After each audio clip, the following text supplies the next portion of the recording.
یا رب بہت تھک چکی ہوں دنیا کے کھیل سے، یا رب اب تیرے کعبے کو چھو کر رونے کو دل کرتا ہے۔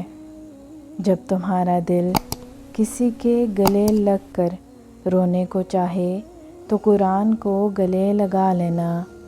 ہم نوکری کی لالچ میں بہت ساری کتابیں پڑھ لیتے ہیں، لیکن جنت کے لیے قرآن کریم نہیں پڑھتے۔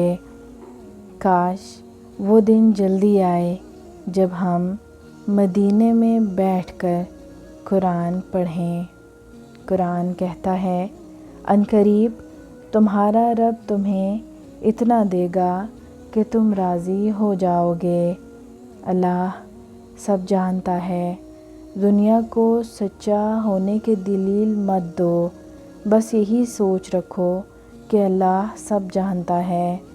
اپنے رب پر بھروسہ رکھو، وہ تمہاری من پسند چیز تم تک لائے گا مقررہ وقت پر، اور تم حیران رہ جاؤ گے۔ بابا کی شہزادی، کسی بابا کی شہزادی کو اتنا نہ رلاؤ کہ وہ نماز پڑھتے پڑھتے اللہ کے سامنے تمہیں یاد کر کے روتی رہے۔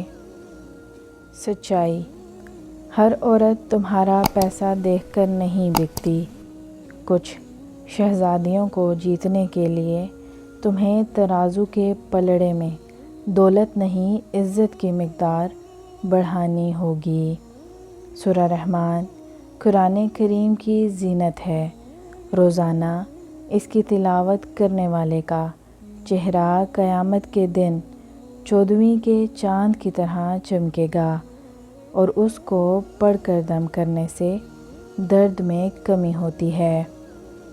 اللہ جب کن کہتا ہے نا، تو ساری دنیا کی ساری طاقتیں فیکون کرنے کے لیے متحرک ہو جاتی ہیں۔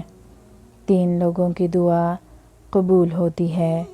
رسول صلی اللہ علیہ وسلم نے فرمایا، 3 دعائیں وہ ہیں جن کی قبولیت میں کوئی شک نہیں: مظلوم کی دعا، مسافر کی دعا، والدین کی دعا اپنی اولاد کے حق میں۔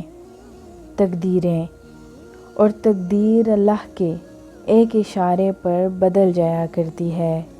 تم یقین رکھو وہ بہتر لے کر بہترین دے گا۔ 10 گنہگار عورتیں۔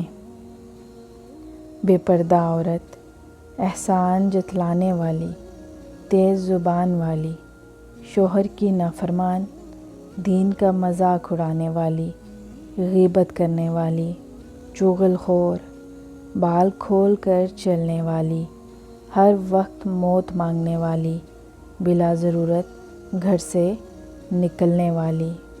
4 چیزیں اللہ کو بہت پسند ہیں: جوانی کی عبادت، دولت مند کی عاجزی، غریب کی سخاوت، اور گنہگار کی توبہ۔ 7 گنہگار مرد: بیوی پر ظلم کرنے والا، تکبر کرنے والا، پیسے پر ناز کرنے والا، خاندان میں سب کو ذلیل کرنے والا، دکھاوا کرنے والا، ماں باپ کا نافرمان۔ دکھاوا زیادہ کرے گا اور حاسد زیادہ ہوگا۔